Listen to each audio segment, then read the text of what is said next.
दोस्तों, जैसा कि आप जानते हैं कि महाराष्ट्र चुनाव के जिस तरह से नतीजे आए हैं, तमाम कैंडिडेट्स का जीतना और हारना एक तरफ, लेकिन महाराष्ट्र में इम्तियाज जलील जिस तरह से मेहनत कर रहे थे, बावजूद उसके उनको बहुत कम मार्जिन से हार मिली है।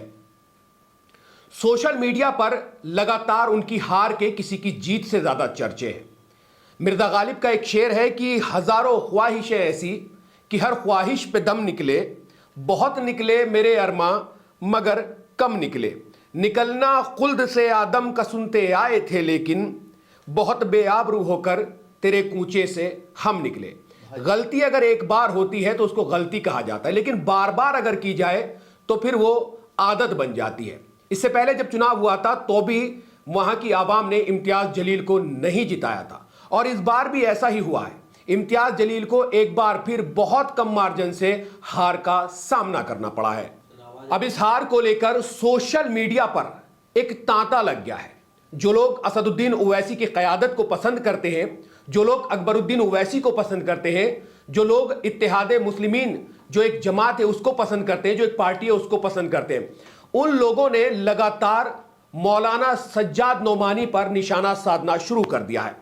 सोशल मीडिया के माध्यम से लगातार एक बात कही जा रही है, जिस सीट से इम्तियाज जलील चुनाव लड़ रहे थे, औरंगाबाद ईस्ट की सीट से, उस सीट पर जिस कैंडिडेट के लिए सपोर्ट का ऐलान मौलाना सज्जाद नोमानी ने किया था, उनको उस सीट पर लमसम 5 से 6 हजार वोट आए हैं। एक तरफ जहां मीम पार्टी को वोट कटवा पार्टी कहा जाता है, तो इस सीट पर इम्तियाज जलील की हार में अगर सबसे बड़ा रोड़ा या सबसे बड़ी वजह है तो वह समाजवादी पार्टी का वो कैंडिडेट है जिसको मौलाना सज्जाद नोमानी ने अपनी सपोर्ट का ऐलान किया था। अब सोशल मीडिया पर लगातार इसको लेकर बात हो रही है कि आखिर क्यों इम्तियाज जलील के साथ इतना बड़ा खेला हो गया। एक ऐसा कैंडिडेट जिसने लगातार शुरू से एक मार्जिन क्रिएट करके रखा था, 42,000, 40,000 और 30,000 का मार्जिन बहुत बड़ा मार्जिन था, लेकिन लास्ट में जाकर यह अनाउंसमेंट हो जाता है कि इम्तियाज जलील अपनी विधानसभा पर चुनाव हार गए। इम्तियाज जलील की शख्सियत वो शख्सियत है जो नामूस रिसालत की जब बात होती है तो एक बहुत बड़ा प्रोटेस्ट होता है, जिसमें महाराष्ट्र में 10,000 से ज्यादा गाड़ियां आती हैं। उनकी क़यादत जो है वो इम्तियाज जलील करते हैं। इम्तियाज जलील नबी करीम सल्लल्लाहु अलैहि वसल्लम के खिलाफ जो लोग बोलते हैं उनके खिलाफ वो आवाज उठाते हैं। इम्तियाज जलील वो शख्सियत है जो रामगिरी के खिलाफ आवाज उठाते हैं। लेकिन आवाम ने बहुत प्यार दिया, मजलिस को बहुत प्यार दिया, बावजूद इसके भी इम्तियाज जलील इस चुनाव को हार गए। अब इस चुनाव को हारने के पीछे की क्या वजह है ये आप तमाम लोग भी बहुत अच्छी तरीके से जानते हैं।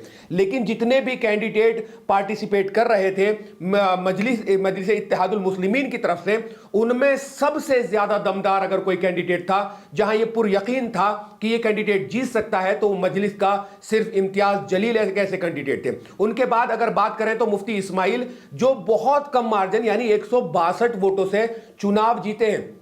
मार्जिन कितना कम है, सिर्फ 162 वोट। और बाकी के जो कैंडिडेट हैं, एक कैंडिडेट जो अबू आजमी के सामने हारे हैं, वो नया युवा लड़का था, वो भी चुनाव हारा है इस चुनाव को, लेकिन उसने शानदार चुनाव लड़ा है और कहीं ना कहीं मुस्लिम बहुल क्षेत्र में मुसलमानों ने वोट देने की जो एक परंपरा है उसको जिंदा रखा, कोशिश की, लेकिन अदर वोट उनको नहीं मिल पाए। लेकिन आकर्षण का केंद्र यही रहेगा मजलिस इत्तेहादुल मुस्लिमीन के पॉइंट ऑफ व्यू से कि आखिर इम्तियाज जलील के हारने की वजह क्या है।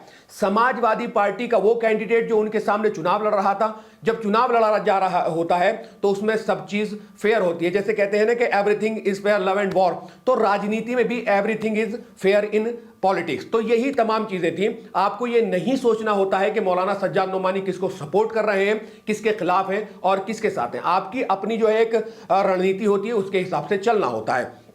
पूरे सोशल मीडिया पर एक बात यह कही जा रही है कि इम्तियाज जलील 1000 वोटों से हारे हैं, लेकिन अगर इलेक्शन कमीशन की वेबसाइट की बात माने तो उनकी जो हार हुई है, उनकी हार हुई है 2161 वोटों से।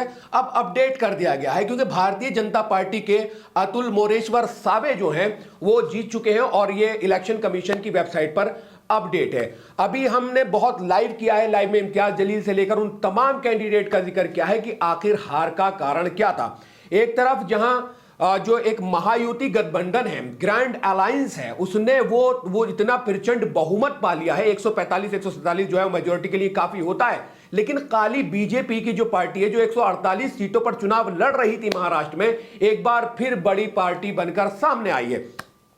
और जो तमाम बातें कही गई, जो चीजें कही गई, मंच से बड़े बड़े नेताओं ने कही, उन तमाम चीजों को देखकर यही लगा कि लोगों ने उनको पसंद किया है। बटेंगे तो कटेंगे, एक है तो सेफ है।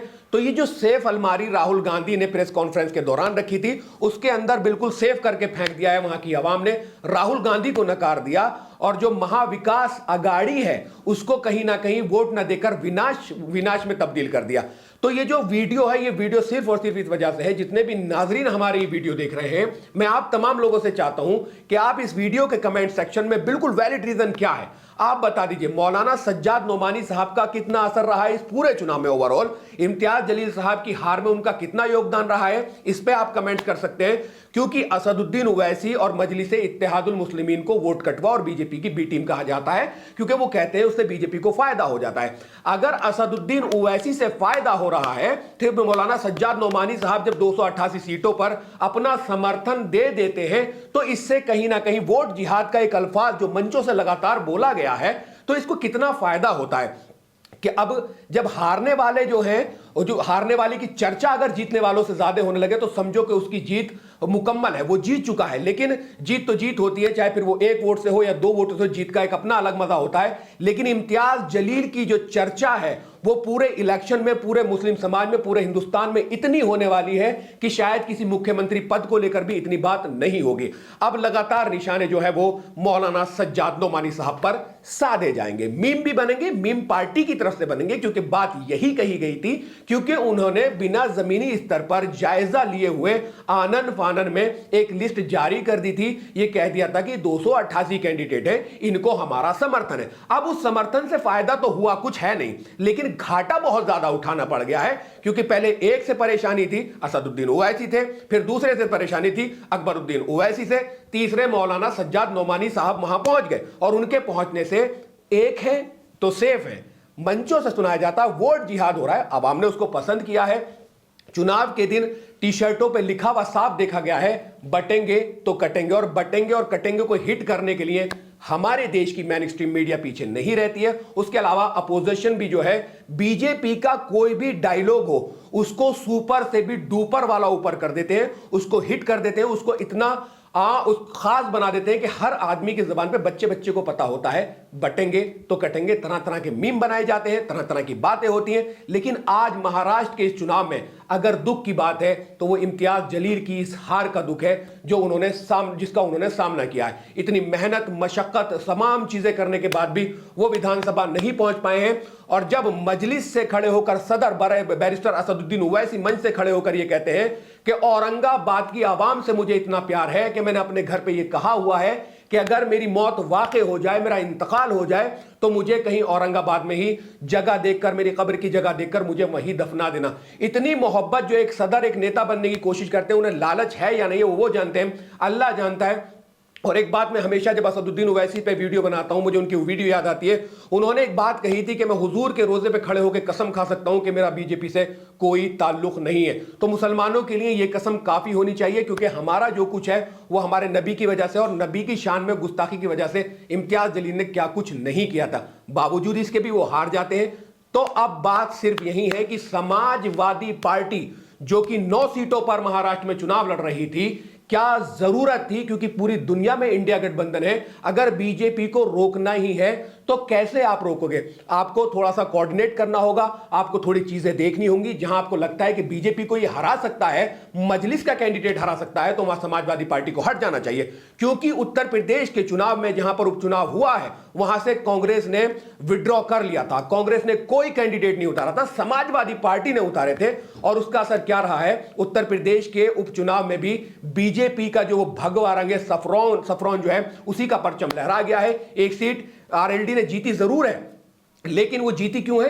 क्योंकि वो भी एनडीए के गठबंधन में थी। और 7 सीटों में बीजेपी जीत गई, 2 सीटों पर नसीम सोलंकी समेत जो है समाजवादी पार्टी के कैंडिडेट जीत गए। और सबसे आकर्षण की बात यह रही है, मुरादाबाद की कुंदर की सीट जो मुस्लिम बहुल क्षेत्र की है, वहां बीजेपी के जो कुंदर की विधानसभा सीट पे जिस पे बीजेपी के विधायक लड़ रहे थे, उनको मुसलमान रात को बुलाकर उनका वजन करके कांटे पे जितना उनका वजन होता है उतना ही नोटों से उनको तोलते हैं। तो कहीं ना कहीं मुसलमान जो है वो बीजेपी से मोहब्बत दिखा रहे हैं, बीजेपी की तरफ जा रहे हैं। और कुंदर की एक ऐसी सीट है जहां पर मुस्लिम बहुल क्षेत्र माना जाता है और उसमें वो बीजेपी का अगर विधायक जीत जाता है तो ये बीजेपी के लिए भी बहुत बड़ी बात है कि मुसलमान भी उनकी तरफ देख रहे हैं, आशा की निगाह से देख रहे हैं। जो कुछ पूरे हिंदुस्तान में हो रहा है उससे मुसलमानों को कोई फर्क नहीं पड़ता है। असदुद्दीन ओवैसी कितना ही ढिंडोरा पीट ले, कोई भी नेता कितना भी ढिंडोरा पीट ले, लेकिन यहां पर मुसलमानों को बुरा मत मानिएगा। इस वीडियो में कह रहा हूं कि दरी बिछाने का पूर्ण रूप से शौक है, दरी बिछाएंगे, जुम्मन कहलाएंगे, अब्दुल कहलाएंगे और ये तमाम चीजें जो है लगातार होती रहेंगी।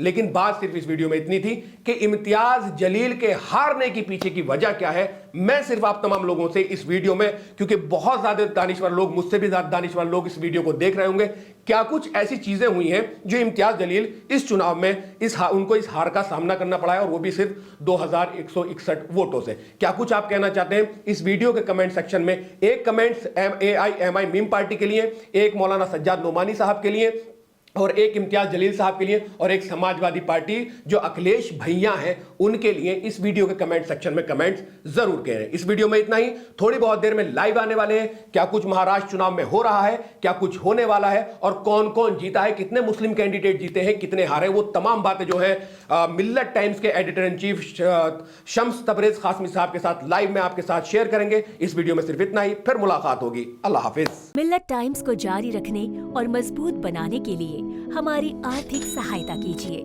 ये एक आजाद मीडिया हाउस और कमजोरों की आवाज है। आप हमें देखें, सुने, पढ़ें और हर महीने ज्यादा नहीं, सिर्फ 100 रुपए से मदद करें। डिटेल्स डिस्क्रिप्शन में मौजूद हैं।